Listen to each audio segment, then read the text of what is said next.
اس بابرکت شب کے دامن میں اتنی برکتیں اور اتنی رحمتیں ہیں کہ اللہ جل شانہ گناہ گاروں کو جہنم کی آگ سے آزاد فرما دیتا ہے۔ ام المومنین سیدہ طیبہ طاہرہ سیدہ عائشہ صدیقہ رضی اللہ تعالی عنہا فرماتی ہیں، ایک دن میں دیکھا کہ حضور میرے حجرہ میں نہیں ہیں، تو میں حضور کو تلاش کرنے نکلی۔ جنت البقیع میں آسمان کی طرف سر اٹھائے حضور اللہ سے التجائیں کر رہے تھے۔ مجھے دیکھا تو ارشاد فرمایا، عائشہ کیا تم نے یہ سمجھا کہ اللہ کا رسول تم سے زیادتی کرے گا؟ فرماتی ہیں میں نے عرض کی، یا رسول اللہ صلی اللہ علیہ وسلم، میں یہ سمجھا شاید آپ کسی زوجائے محترمہ کے حجرہ میں تشریف لے گئے ہیں۔ فرمایا آج لیلۃ النصف من شعبان کی 15ویں رات ہے، درمیانی شب ہے۔ اس رات کو اللہ تعالی جل شانہ آسمان دنیا پہ نزول اجلال فرماتا ہے اور قبیلہ بنو کلب کی بکریوں کے بالوں سے زیادہ لوگوں کو جہنم کی آگ سے آزاد کر دیتا ہے۔ قبیلہ بنو کلب عرب کا بہت بڑا قبیلہ تھا جو بھیڑ بکریاں پالتے تھے اور لاکھوں کی تعداد میں ان کی بکریوں اور بھیڑوں کے ریوڑ تھے۔ تو اس قبیلے کی بکریوں کے بالوں سے بھی زیادہ گناہ گاروں کو جہنم کی آگ سے آزاد کر دیا جاتا ہے۔ تو یہ وہ بابرکت شب رحمت ہے، شب نور ہے، جس کے دامن میں اتنی برکتیں ہیں کہ کوئی محروم نہیں رہتا۔ صرف وہ بد نصیب لوگ جو شرک میں مبتلا ہیں، جو سخت کینہ پرور ہیں، جو قطع رحمی کرتے ہیں، قاتل ہیں، عادی شرابی یا بدکار ہیں، انہیں اس مبارک رات میں محروم رکھا جاتا ہے، ورنہ اللہ کی رحمتوں کا عموم اس بابرکت راتوں میں اس قدر ہوتا ہے کہ کوئی گناہ گار جو اس کے حضور ہاتھ دعا کے لیے اٹھاتا ہے اور اپنا دامن پھیلا کے اس کی رحمتیں مانگتا ہے، اسے محروم نہیں رکھا جاتا، بلکہ اللہ سب گناہ گاروں کو جہنم کی آگ سے آزاد کر دیتا ہے۔ ایک روایت میں آتا ہے کہ اللہ لیلۃ النصف من شعبان کی 15ویں رات کو آسمان دنیا پہ اپنی رحمتوں سے جلوہ گر ہوتا ہے اور فرماتا ہے کوئی رزق مانگنے والا، میں اس کی جھولیاں بھر دوں، ہے کوئی مغفرت طلب کرنے والا، میں اس کے گناہ معاف کر دوں، ہے کوئی مجھ سے عافیت مانگنے والا، میں اس کو عافیتوں سے نواز دوں، ہے کوئی فلاں چیز مانگنے والا، ہے کوئی فلاں چیز مانگنے والا، اس کی رحمتیں آواز دیتی ہیں اور یہ آواز غروب آفتاب سے لے کر کے طلوع فجر تک مسلسل بندوں کو دی جاتی ہے،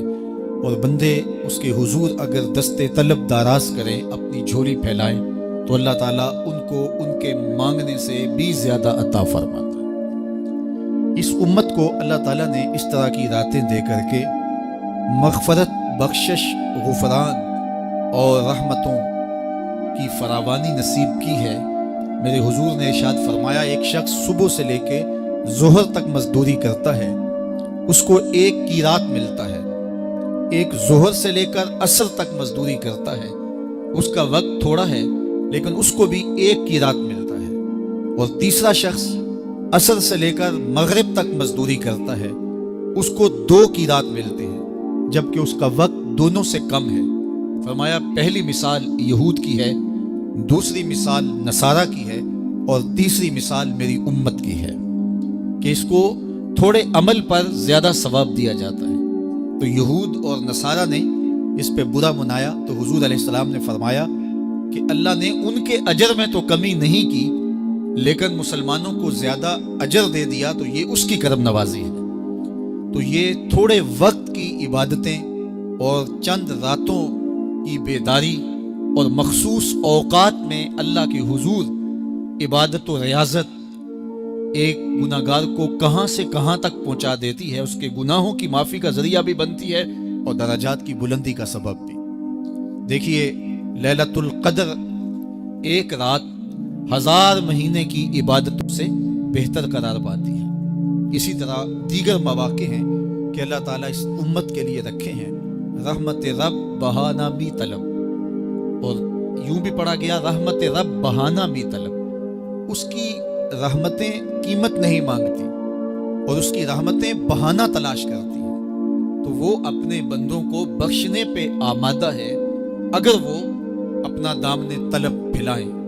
قرآن مجید میں ایک مقام دیکھیے کتنا دل آویز ہے، فرمایا ما یفعل اللہ بعذابکم، اللہ تمہیں عذاب دے کے کیا کرے گا؟ اس کی یہ چاہت نہیں ہے کہ تمہیں عذاب میں مبتلا کرے، اس کی چاہت یہ ہے کہ تم اس کی چوکھٹ پہ آؤ، جھولی پھیلاؤ، اس سے خیرات و رحمت مانگو، اور وہ تمہارے ماضی کے سارے گناہ معاف کر کے، ساری غلطیاں معاف کر کے تمہیں اپنی رحمتوں سے مالا مال فرما دے۔ تو وہ بندوں کو بخشنے پہ، بندوں کی مغفرت کرنے پہ آمادہ ہے اور اس کی رحمتیں بہانے تلاش کرتی ہیں۔ اللہ اکبر۔ اور دوسری جانب اس کے بندے، اس کے مملوک، اس کی مخلوق، اور مخلوق کی گناہگار اور نیکوکار اس کی رحمتوں کے طالب ہوتے ہیں، بلکہ وہ گناہ کرنے کے بعد جب معافی مانگتے ہیں تو اللہ کو یہ معافی بہت پسند ہے۔ معافی مانگنا، اس کے حضور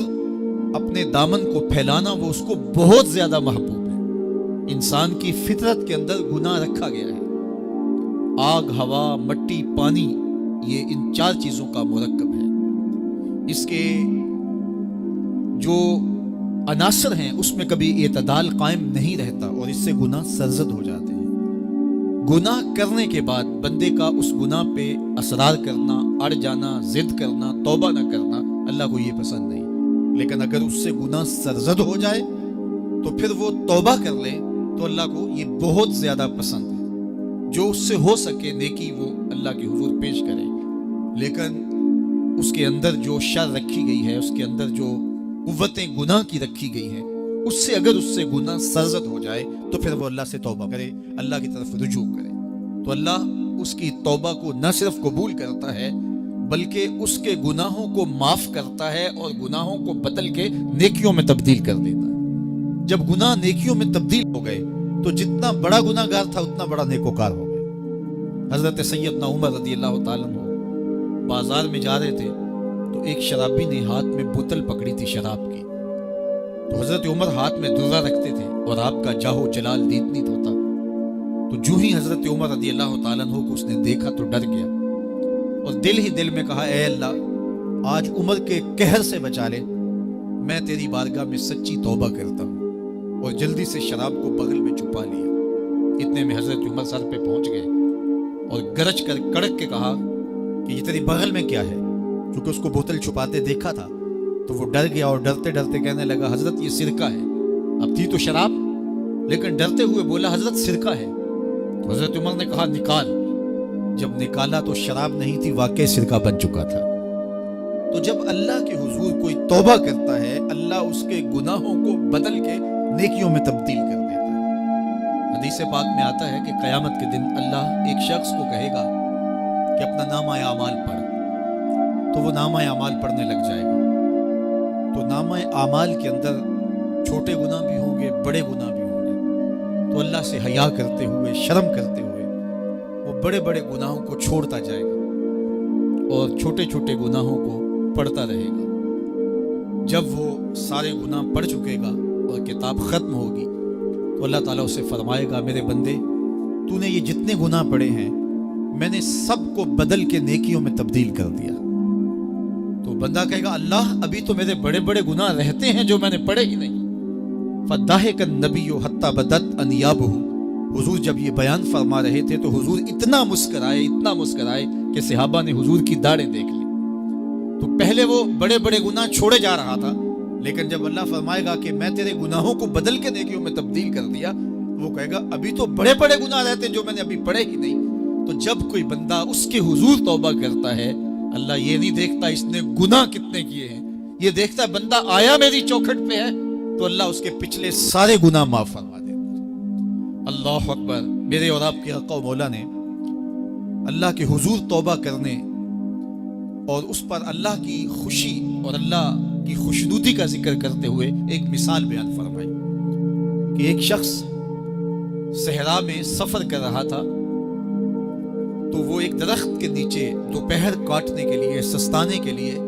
رک گیا اور درخت کے ساتھ اپنے اونٹ کو باندھ دیا اور خود لیٹ گیا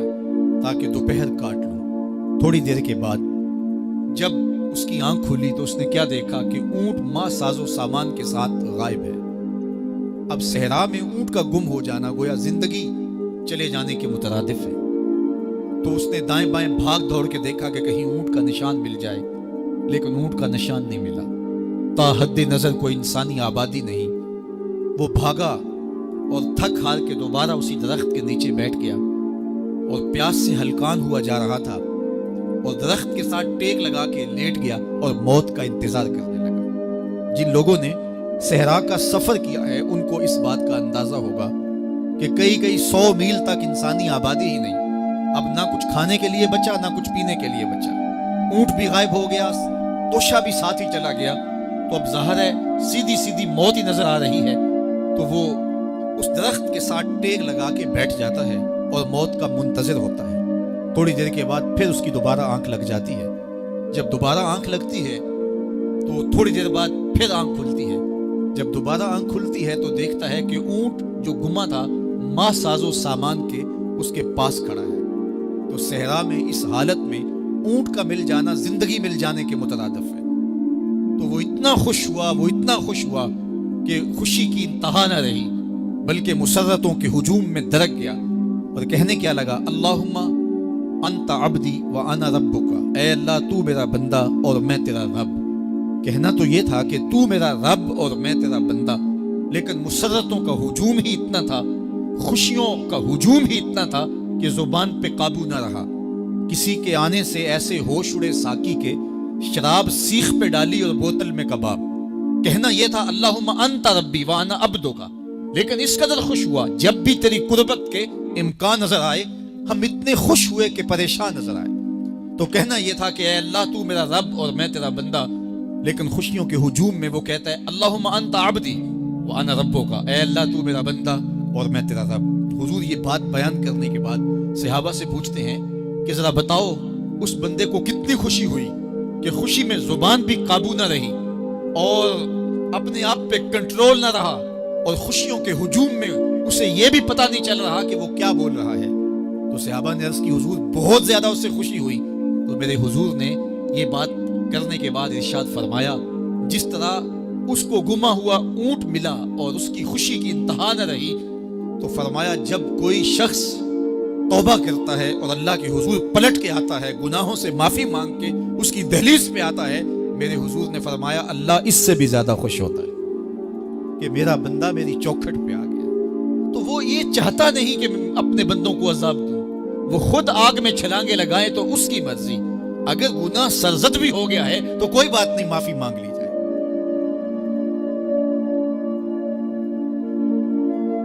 تو صاحب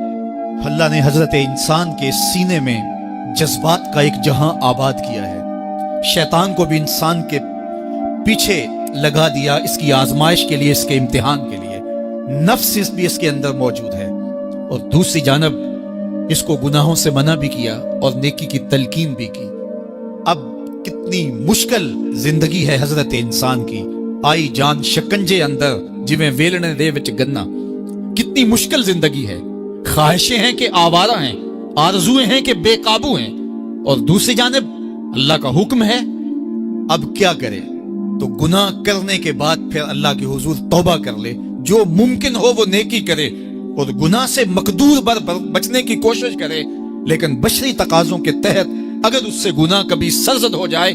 تو اس پر اکڑے نہ اور اس پہ مصر نہ رہے، اس پہ اصرار نہ کرے، بلکہ فوراً اللہ کے حضور توبہ کرے۔ گناہ کرنے کے بعد بندہ جب توبہ کرتا ہے،